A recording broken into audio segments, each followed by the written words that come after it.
बराह रास्त ले चलें आपको लाहौर। पाकिस्तान तहरीक इंसाफ के रहनुमा इस वक्त न्यूज़ कॉन्फ्रेंस कराएं। जाहिर है जो चीज़ें बढ़ी हैं और वो उसमें आपको मालूम है पेट्रोल डीजल वगैरह 100% बढ़ गया। इलेक्ट्रिसिटी जो इन्होंने कहा था कि जो इलेक्ट्रिसिटी जो है वो शॉक हो गए, इलेक्ट्रिसिटी हम बिजली गिराएंगे, गिरेगी जुलाई वगैरह, वो गिरा दी है इन्होंने। मतलब जिसकी कोई 25,000 रुपये की तनख्वाह है या मतलब आमदन है उसके ऊपर 10-12 हज़ार रुपये का उसको बिल आ रहा है। लोग सड़कों पे आ गए हैं और अभी तो इन्होंने 2 और किस्तें देनी है हमें जो इलेक्ट्रिक शॉक की। तो ये तो मतलब लोगों की तो कमरें तोड़ दी हैं इन्होंने, घर बर्बाद कर दिए। उसके बाद अगर आप देखें ये रोज़मर्रा की चीज़ें हैं, ये जो प्याज है वो 100% बढ़ गया है, टमाटर बढ़ गया है, वो दालें यार दालें तो रोज़ लोग खाते हैं बेचारे, 60% बढ़ गई है पिछले साल से। तो महंगाई ने कमर तोड़ दी है। अब और चलें आगे, चलें वो तो था ही था क्योंकि इन्होंने नाअहली इनकी थी और उसकी वजह से ये हुई है, जो अफरात ज़र बढ़ी है उसकी वजह से रेट्स बढ़ गए। एक्सपोर्ट्स 23% नीचे गिरी है जुलाई के बीच में, 23%। इसका मतलब है 3.1 बिलियन हम छोड़ के गए थे तो 2.2 बिलियन पे आ गई है। इसका मतलब है कि 900 मिलियन डॉलर जो है वो कम हो गई है इन 3 महीनों में। रेमिटेंसेस कम हो गई हैं, 3.1 बिलियन हम छोड़ के गए थे, 2.5 पे आ गए। और ये कहाँ से पूरा करेंगे? इन्होंने वो छू मंतर तो किया इन्होंने जून के बीच में, जो हमारे मलबा सारा डालने की कोशिश की और ज़्यादा इंपोर्ट कर दिया। एक क्वार्टर के 1 महीने के अंदर इनका जो है जो करंट अकाउंट और जो ट्रेड डेफिसिट वो 4 बिलियन से बढ़ गया। क्यों? इन्होंने इसलिए किया कि जुलाई में दिखाएंगे इंपोर्ट हमारी कम हो गई है, लेकिन अब क्या होगा, अगस्त में क्या होगा, जुलाई। सो ये एक बहुत बड़ा मुश्किल आने वाली है आपके पास। और अगर आप देखें तो बाकी चीज़ें भी देखें, 300 अरब रुपए का हमने जो है वो डेवलपमेंट खर्च किया था 9 महीनों में, और ये हम कह रहे थे कि 700 होगा, लेकिन 100 हमने कहा था वो जो हम सब्सिडी दे रहे थे उसके लिए हम छोड़ देते हैं तो 600 करेंगे। इन्होंने उसमें से भी 200 बिलियन और काट लिया, ये 400 पे आ गए हैं सिर्फ।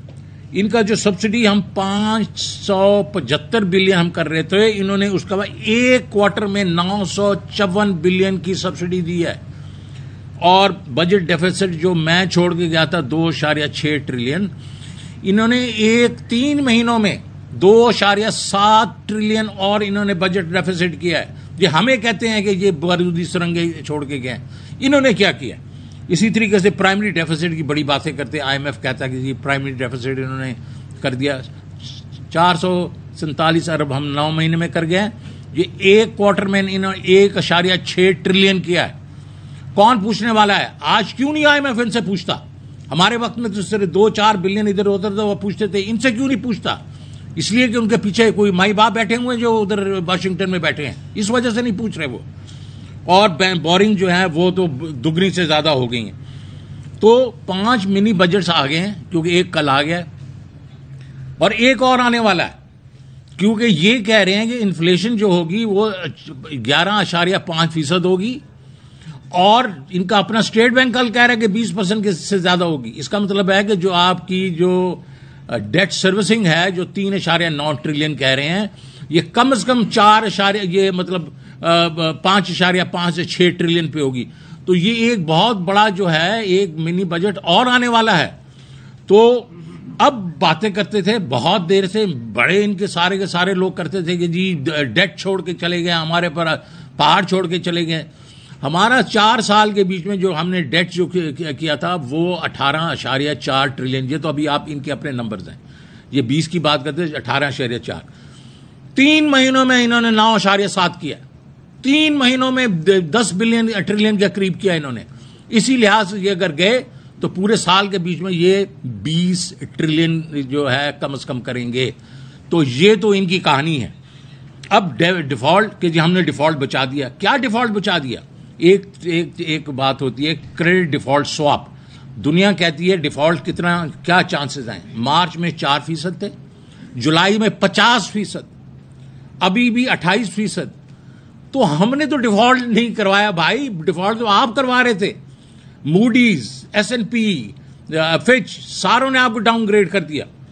तो ये सारा कुछ जो हो रहा है, रिजर्व जो है 13.8 से 11.4 छोड़ के गए थे, 2.3 वो रोल ओवर होना था चाइना का, वो कर लें, 13.7 से ये 7.8 पे आया। $6 बिलियन के रिजर्व खा गए हैं।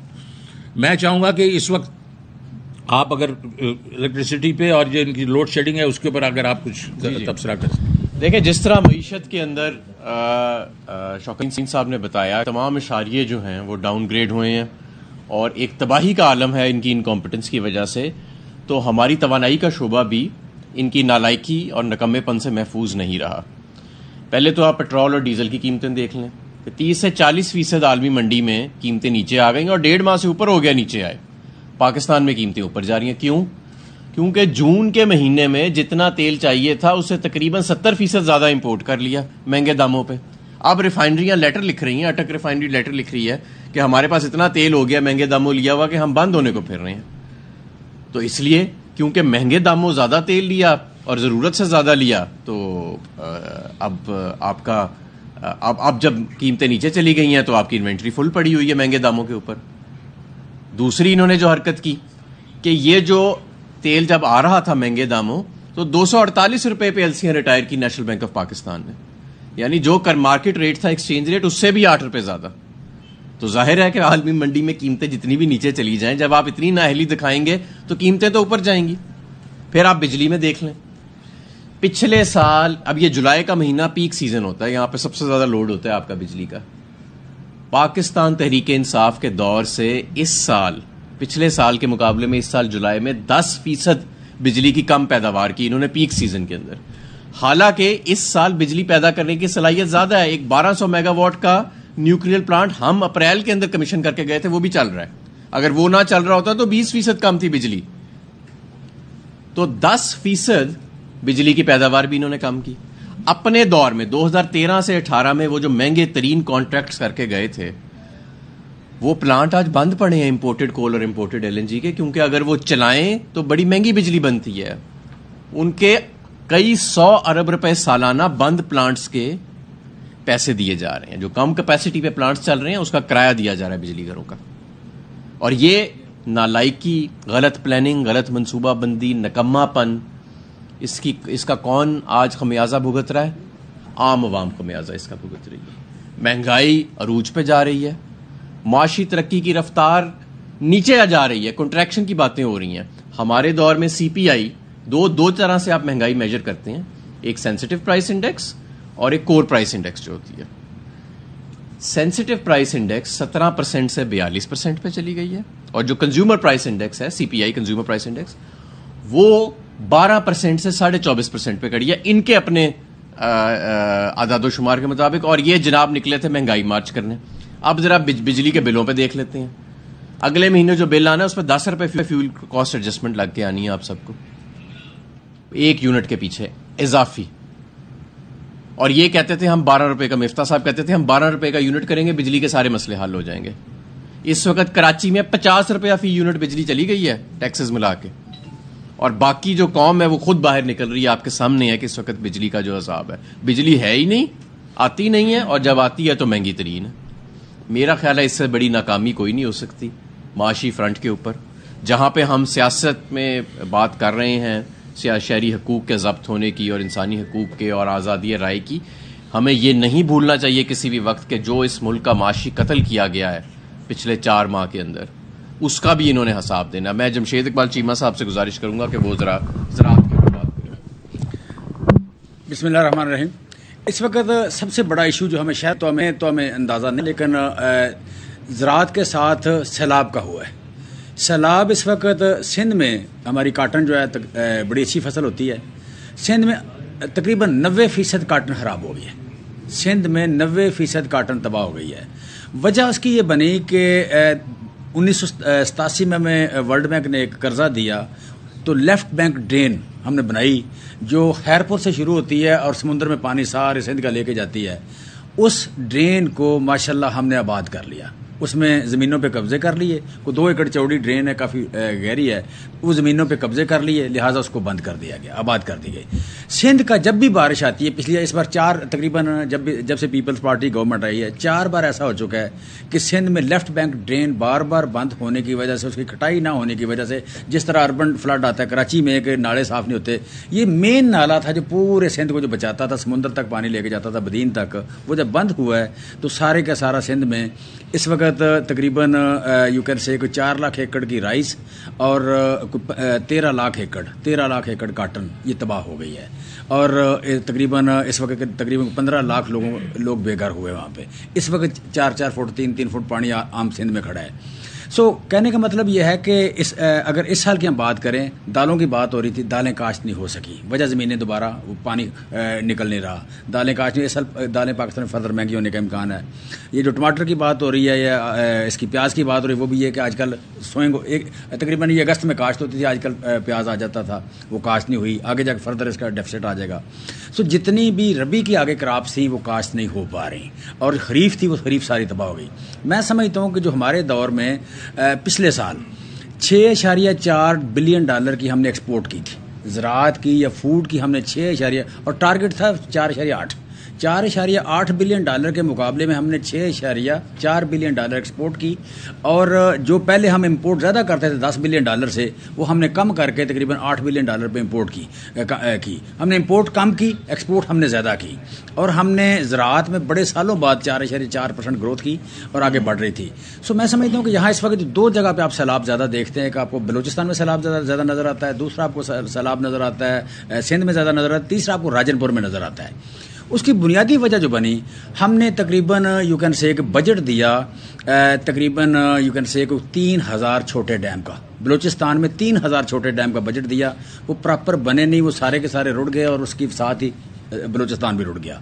और सिंध में भी ये हुआ कि सिंध में नारा कैनाल पे 3 डैम बनाए गए, तीनों बह गए।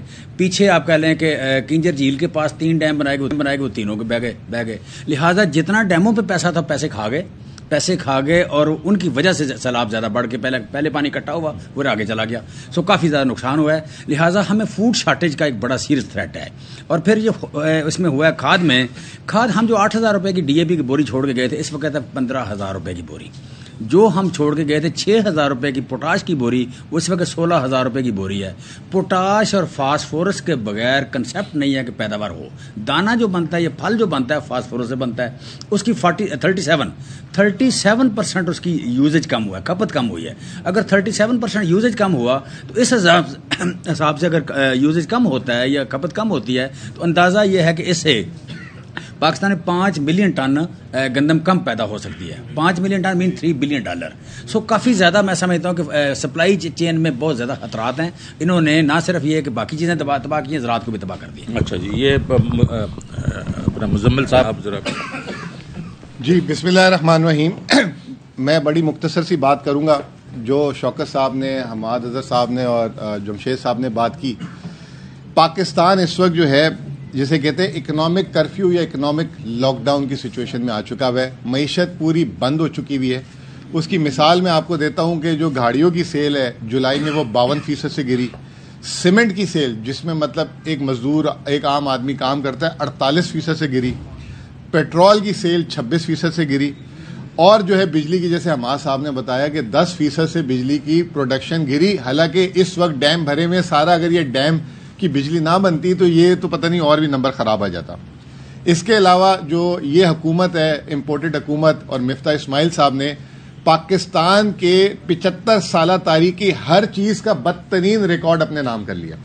जब ये 2018 में थे तो $19 अरब पाकिस्तान का करंट अकाउंट डेफिसिट इन्होंने किया था, वो आज तक कोई रिकॉर्ड नहीं तोड़ सका। इन्होंने सिर्फ आखिरी 3 महीने में 4% बजट खसारा किया। रुपए की कदर 55 रुपए तक गिरी एक टाइम पे। अभी ये 15-20 रुपए नीचे लाए आर्टिफिशियली, मसनूई तौर पे, कि ये कतर से पैसे आ रहे हैं, IMF से पैसे आ रहे हैं, जिसकी वजह से पाकिस्तान का सिर्फ 7,500 अरब रुपए कर्जा बढ़ा। जून के महीने में, एक महीने में 3,100 अरब रुपए कर्जा लिया, जो PTI की हुकूमत पूरे साल में नहीं लेती थी। फिर इसके बाद जो शरह सूद है, 1998 का रिकॉर्ड टूट गया। महंगाई का रिकॉर्ड, जैसे इन्होंने बताया, सारों ने 42%। एक्चुअली 1973 में पाकिस्तान में जो है 37% सबसे ज्यादा महंगाई हुई थी, यानी कि ये 1973 का भी और 1947 का भी इन्होंने रिकॉर्ड तोड़ दिया। एक्सचेंज रेट का बताया। फिर जो है जो इसके अलावा इन्होंने सबसे ज्यादा कर्जा 3 महीने में पाकिस्तान की तारीख में लिया, 11% पाकिस्तान का जो है इन्होंने कर्जा लिया। फिर आखिर में जो है ये जो टैक्स की बात कर रहे थे, ये तमाम चीजें ये जो जुलाई के महीने में सिर्फ 10% से टैक्स बढ़ा, हालांकि रुपए की कदर जो है 35% से गिरी। तो तमाम बदतरीन रिकॉर्ड जो है मिफ्ता इस्माइल साहब और इम्पोर्टेड हुकूमत रेट का भी जरा बता दें। एक मिनट एक्सचेंज रेट का जरा बता दें, दोबारा जो शुरू हो गया काम। एक्सचेंज रेट जो है ये 210-12 रुपए तक लेके गए थे। कल जो है मार्केट में जो बगैर अंगूठे वाला रेट, जिसमें मतलब आप ऐसे जाके ले लें, 226 रुपए का, और अंगूठे वाला जिसमें मिलते नहीं $1,500 से ज्यादा 219-220 रुपए, और इंटर बैंक को 215 रखा हुआ। और वो क्यों रखा हुआ है? क्योंकि पाकिस्तान की तमाम दरामदात बंद कर दी है, किसी को एलसी नहीं खोलने दे रहे, किसी को कुछ नहीं करने दे रहे। तो ये एक वजह। आप सम अप कर दें जी। देखें, बुनियादी तौर पे जो हमारे सामने तस्वीर आ रही है वो ये कि जहां पे सियासत को तो एक तरफ रखे ना, वो तो हमें पता है कि वो बेशर्मी की इंतहा हो चुकी है सियासी मैदान में, लेकिन माशी मैदान भी को मुख्तलिफ नहीं है। और ये ऐसे नहीं है कि ये कोई ऐसे दुनिया के अंदर मामलात हो रहे हैं जिसकी वजह से है। ये प्योरली आप एक्सचेंज रेट को देखें, जिस तरह तवानाई के साथ डील किया गया, जिस तरह मईशत के साथ डील किया गया, जिस तरह बजट पेश किया गया, जिस तरह फैसला साजी की गई, जिस तरह IMF को डील किया गया, ये प्योरली हुकूमत की नाअहली और नकम्मेपन की वजह से आज मुल्क में महंगाई भी रिकॉर्ड तोड़ चुकी है। और जिस तरह मुजम्मिल साहब ने बताया कि हम इकोनॉमिक कंट्रैक्शन पे जा रहे हैं, सीमेंट 48% उसकी सेल गिर गई है, $800 मिलियन आपकी एक्सपोर्ट गिर गई है। किसी ने तसव्वुर भी नहीं किया था पाकिस्तान तहरीक इंसाफ के दौर में कि ऐसे होगा। ये हम 6% पे माशी तरक्की छोड़ के गए थे, और दूर दूर तक किसी ऐसे जिस तरह का आज बहरान आया हुआ है इसका कोई दूर दूर तक अंदेशा नहीं था। उस वक्त की भी रिपोर्ट्स मौजूद हैं, IMF की अपनी रिपोर्ट्स भी आखिरी मौजूद हैं हमारे दौर की। तो मैं समझता हूं कि हम सियासी मैदान में ज़रूर उलझे हुए हैं, और इस मुल्क की हकीकी आज़ादी और शहरी हकूक़ के तहफ़्फ़ुज़ के लिए पाकिस्तान तहरीक इंसाफ अपनी जंग ज़रूर लड़ रही है, लेकिन ये ना समझें कि हम मईशत को भूल गए। हम इस वक्त जो पाकिस्तान में माशी कत्ल हो रहा है, जो महंगाई का रिकॉर्ड टूटा है, जिस तरह बिजली के बिलों का इस वक्त अजाब गिर रहा है लोगों के ऊपर, और बेरोजगारी आ रही है आगे सामने, हमें नजर आ रहा है एक बहुत बड़ा रिसेशन। इसकी पाकिस्तान की तारीख में पहले कभी नवीद नहीं मिलती। और जो शख्स ये कहता है कि जी मैंने तो डिफॉल्ट से बचाया, मैंने ये कर दिया, वो झूठ बोलता है। इस नहज पे मुल्क को लाने वाले ये लोग हैं। और मैं आपको एक और बात बताऊं, जो आजकल इन्होंने मामलात शुरू किए हैं, जो सियासी अदम इस्तेकाम आएगा, इससे मजीद माशी अदम इस्तेकाम की तरफ हम जा रहे हैं। जी, आप सवाल पूछें। इस वक्त जिस किस्म का डेडलॉक सियासी महाज पर पैदा हो चुका है, वो ये सारी बातें ब्रॉडर पिक्चर में सियासी डेडलॉक का सामना है जो इस वक्त इस मुल्क में हो रहा है। इमरान अपनी जगह से एक कदम पीछे हटने को तैयार नहीं कि फ्रेश इलेक्शन इसके अलावा कोई बात नहीं होगी।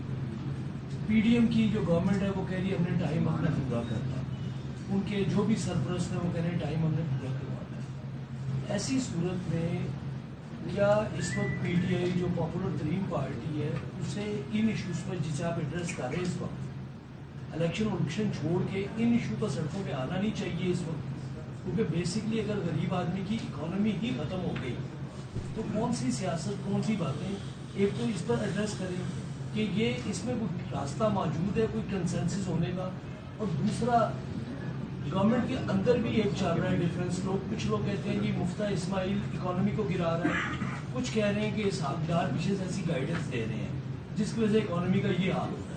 असल रिस्पॉन्सिबिलिटी किसकी? देखिए जी, पहली बात तो जो आपने की, एक बात है कि इमरान खान साहब ने दो टोक कहा है कि इस वक्त जो इस सारे मसले का हल है वो यही है कि हम फ्रेश मैंडेट ले लें अपने अवाम से, और वो सही है। लेकिन उस पर उन्होंने ये भी कहा है, उस पर डायलॉग हो सकता है बैठ के। ये जो हमारा मकसद है इसको पूरा करने के लिए अगर डायलॉग करना चाहते हैं वो उसमें वो बिल्कुल तैयार हैं कि बैठ के कि कैसे ये किया जाएगा। लेकिन इसका मसला जो का हल जो है वो एक ही है कि इस वक्त पॉलिटिकल अनसर्टिनिटी को ख़त्म करना है। और आपको मालूम है कि पॉलिटिकल अनसर्टिनिटी जो है वो इकोनॉमिक इंस्टेबिलिटी को जन्म देती है। ये खुद ये मुफ्ता साहब कह रहे हैं, खुद ये प्राइम मिनिस्टर साहब कह रहे हैं। ये तो अगर ये आपने पॉलिटिकल अनसर्टेनिटी खत्म करनी है तो बैठ के इसके ऊपर कोई बात होनी चाहिए ना कि कैसे खत्म होगी। उसका एक ही, हमारे ख्याल में एक ही हल है, इलेक्शंस करवाएं और उसके बाद एक नई गवर्नमेंट है। इसके पहले उसमें इंटरिम गवर्नमेंट आएगी। जब इंटरिम गवर्नमेंट आएगी तो उसमें सारे के सारे लोग जो आप बात कर रहे हैं कि लोग बैठ के ताउन करें, मेरे से भी ये बात की गई थी। तो मैंने कहा जी आप बिल्कुल इंटरिम गवर्नमेंट लेके आए, हम सारे मिलके बैठ के इसके हल निकालेंगे जो चीजें हैं ग्राउंड के ऊपर। बाकी जो है मिफ्ता जो है इस्माइल अगर वो है या डार साहब हैं, ये इनका अंदर का मामला है। ये सिर्फ 2 नहीं है, ये तो 13 पार्टीज है। ये तो बाकी पार्टीज भी बीच में है, वो भी अपना अपना हिस्सा डालती हैं इसमें। तो जब 13 पार्टीज बैठेंगी, 13 जो लोगों की अपनी राय होगी, तो इनके अंदर ही जो है वो आपको जो आपको इकोनॉमिक जो डायरेक्शन है वो नहीं है, तो मुल्क में कैसे एक किस्म से इकोनॉमिक स्टेबिलिटी आएगी। तो सीधी सीधी बात है, इलेक्शन उसके ऊपर अगर ये मुशावरत करना चाहते हैं, अपना फवाद चौधरी साहब कह चुके हैं खान साहब के बिहाफ पे कि बैठ के बात करके कि कैसे इसको, लेकिन हल एक ही है और वो है नए इलेक्शन, फ्रेश मैंडेट। अच्छा, मैं आपको एक ये जरा बात बताऊं कि जब ये कहते हैं ना हमसे बातचीत करो, तो इनका मतलब क्या है? इनका मतलब ये है कि हम गैर जमहूरी तौर पे, गैर कानूनी तौर पे मुसल्लत रहें, हमारी नालायक तरीन माशी टीम्स जो हैं वो इस तरह की खच्चे मारती रहें और आप हमें सवाल ना करें। ये बातचीत का मतलब है। हम बातचीत का मतलब क्या तस्वर कर रहे हैं कि फौरी तौर पे अवाम को ये इख्तियार दिया जाए कि वो इस मुल्क के हुक्मरानों को चुने। ये चाहते नहीं है कि आम इंतखाबात की तरफ मामला जाए, इसलिए नहीं कि इनको पता नहीं है कि ये हाल है, इन्हें भी पता है कि फॉरेन सेंटीमेंट बदल जाएगा मार्केट के अंदर और फॉरेन सर्टेनिटी वापस आ जाएगी अगर अवाम है, इसलिए क्योंकि इनकी इजारादारी जो ये मुसल्लत हुए हैं खत्म हो जाएगी और इन्हें पता है कि अगर बात थोड़ी बनाना है।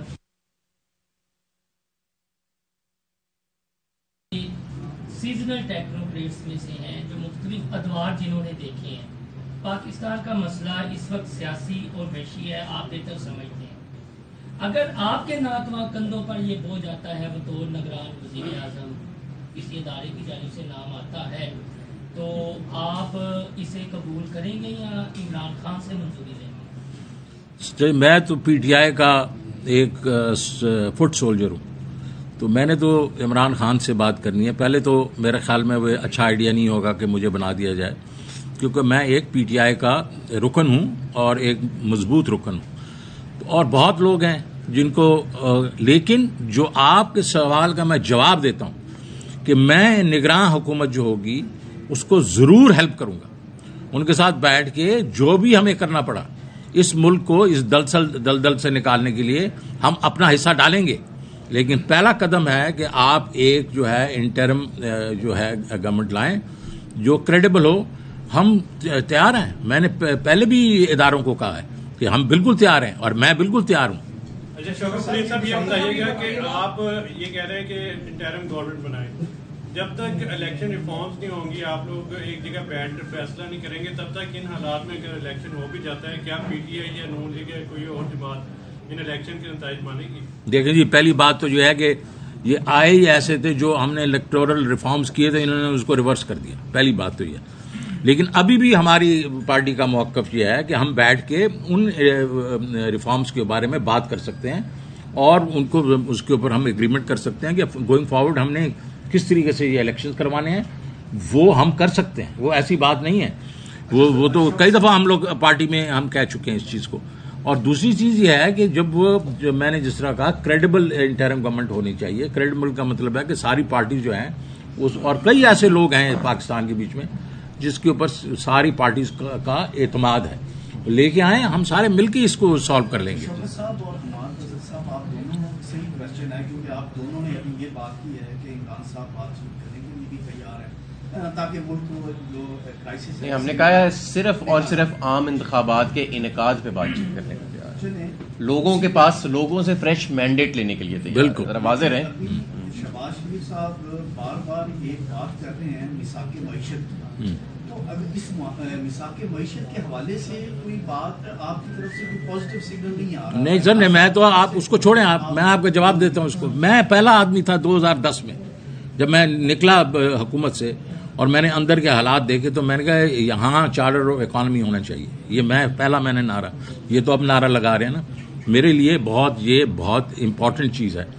लेकिन मैंने अभी ये भी कहा, जब लोगों ने मुझे कहा कि आप मिसाके मईशत के बारे में आप क्या कहना चाहते हैं, तो मैंने एक बात की, मैंने कहा मुझे घर से बाहर निकाल दिया आपने, और अंदर से बैठ के मेरे से पूछ रहे हैं घर को कैसे चलाना है, तशद्दुद करके। नहीं, अब जैसे निकाल दिया, मैं बाहर बैठा हूं, आप अंदर से मुझे कह रहे हैं यार इस घर को कैसे चलाना है। अरे भाई, हम कह रहे हैं बिल्कुल मिसाके मईशत होगी, आप इंटरिम गवर्नमेंट लेके आ जाएं, वो तो पॉलिटिकल नहीं होगी ना, तो सारे मिलके बैठ के मिसाके मईशत पे भी बात कर लेंगे।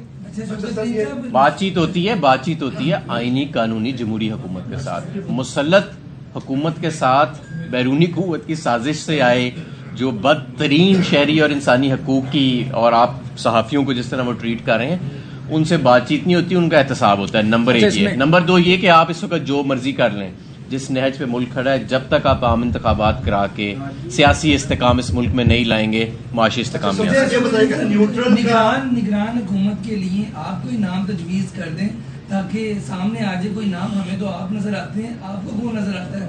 नहीं, देखिए मैं तो आपको बता दिया ना कि जी मेरा लीडर जो है इमरान खान है, ठीक है जी।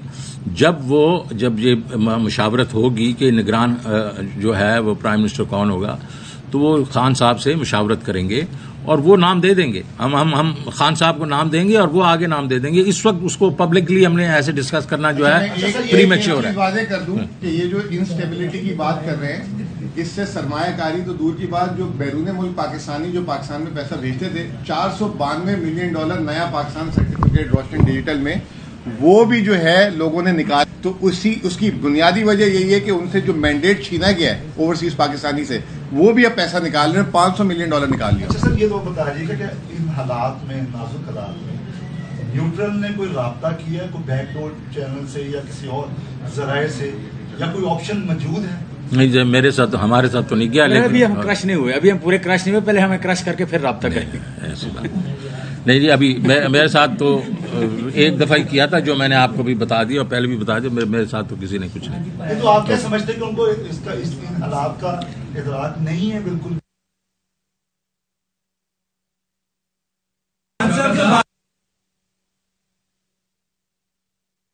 तैयार है, बैठने के लिए तैयार है, डायलॉग होना चाहिए। क्योंकि खान साहब बारहा अपनी हर तकरीर में, हर जलसे में कहते हैं कि मैं इन चोरों डाकुओं के साथ नहीं बैठूंगा, इनके साथ बैठ गया तो इसका मतलब मैंने इनकी करप्शन को एक्सेप्ट कर दिया। तो कहाँ पे जाके फिर आप और किन को दावत दे रहे हैं डायलॉग में? हम किसी को दावत नहीं दे रहे, हम सिर्फ एक पॉइंट पे बैठेंगे साथ, और वो है आम इंतखाबात का इनेकाद और उसकी तारीख तय करें हमारे साथ बैठ के। मैंने आपको बताया ये माशी टीम सारी बैठी है ना, इस मुल्क में माशी इस्तेकाम तब तक नहीं आ सकता जब तक सियासी इस्तेकाम नहीं आएगा, और वो आम इंतखाबात उसका रास्ता। नंबर 2, जितनी देर तक ये नालायक टीम बैठी है, मैंने इन सब की नालायकियां आपको गिनवाई है ना, अभी बच्चे को समझ आ गई होगी कि क्या इन्होंने गलत फैसले किए हैं। आप इनके साथ हमें छोड़ के किसी अरस्तू को बिठा दें, मिसाक, इनसे नहीं चलना काम, ये नहीं चल सकेंगे। अच्छा, इसमें छोटी सी एक मिनट मैं छोटी सी बात इसमें करना चाह रहा हूँ। देखें, करना की कोशिश क्या कर रहे हैं। जिस तरह बात हुई 42% महंगाई की बात हो गई, तो बिजली कम पैदा हुई। जनवरी में 22 लाख टन यूज़ हो रहा था डीजल और पेट्रोल, अब हो रहा है 14,40,000। मतलब ये जब इतनी आपका इनपुट कम होगा तो इकोनॉमी कंट्रैक्शन की तरफ जा रही है। ये हमारे साथ बैठेंगे और उसके बाद मीडिया पे चला देंगे कि हमने मिलके बनाया था, उसका ये रिजल्ट है। बेसिकली ग्वाही हमारी डलवा के, अंगूठा हमारा लगवा के तो खाते में हमारे में डाल देंगे। इतनी नालायक गवर्नमेंट के साथ बैठ के या इतनी नालायक मुआशी टीम के साथ बैठ के आपने बेसिकली इस बुरी का परफॉर्मेंस का हिस्सा बनना है। लेकिन सर देखें, एंड ऑफ द डे भाई, आखिरी में जो हमाद ने कहा है, जिससे मैंने भी पहले कहा है कि हमारा जो है, ये फवाद चौधरी साहब भी कह चुके हैं कि हमारा जो वो बिल्कुल एक पॉइंट ऑफ व्यू है कि इस वक्त जो मुश्किलात हैं, इसका हल एक ही है, और वो है फ्रेश इलेक्शन। उसके फ्रेश इलेक्शंस के बीच में उन्होंने कहा है कि ये अगर बैठ के हमारे साथ बात करना चाहते हैं, इसको कैसा इसका इनकाद कर सकते हैं और क्या उसमें चेंजेस वगैरह ला सकते हैं, तो वो हम करने को तैयार हैं। लेकिन मकसद एक ही है, फ्रेश इलेक्शन, फ्रेश मैंडेट, ताकि पॉलिटिकल, और उसका वजह है पॉलिटिकल अनसर्टेनिटी खत्म करनी है हमने। पॉलिटिकल अनसर्टेनिटी सिर्फ इसी वजह से खत्म होगी। लास्ट क्वेश्चन एक मिनट। जो हुकूमत है वो इरादा रखती है और राणा सनाउल्लाह के बयान भी आपने सुने हैं कि इमरान खान को गिरफ्तार करने के लिए तैयार हैं। अगर ऐसा होता है आपका प्लान क्या होगा? क्या इमरान खान को गिरफ्तार होने देंगे आप? प्लान हमारा और अवाम का एक ही होगा, वो आपको नजर आ जाएगा सड़कों पे। बहुत शुक्रिया जी, थैंक यू जी, थैंक यू। पाकिस्तान तहरीक इंसाफ के रहनुमाओं की जानिब से न्यूज़ कॉन्फ्रेंस की जा रही थी। अहम तरीन खबरें अब एक क्लिक की दूरी पर। आपके पसंदीदा टॉक शोज हों या अहम मुल्की या गैर मुल्की शख्सियात की न्यूज कॉन्फ्रेंसेस, हर लम्हा बाखबर रहने के लिए सब्सक्राइब करें हमारा YouTube चैनल। मौसम की सूरत हाल हो या खेल के मैदान से खबरें, अपने मोबाइल फोन से मुल्की और बैनुल-अक़वामी अहम खबरों तक रसाई के लिए डाउनलोड कीजिए मोबाइल ऐप। बावसूख ज़राए से मुसद्दिका खबरों, तज्ज़ियों और तबसरों से मुस्तफ़ीद होने के लिए विजिट कीजिए पाकिस्तान की सबसे बड़ी न्यूज वेबसाइट www.arYnews.tv। इन सब के अलावा पाकिस्तान का सबसे बड़ा फेसबुक पेज हो, सबसे बड़ा न्यूज इंस्टाग्राम अकाउंट या फिर ट्विटर, ARY न्यूज पहुंचा रहा है खबरें सबसे पहले आप तक, ताकि आप रहें हर लम्हा बाखबर।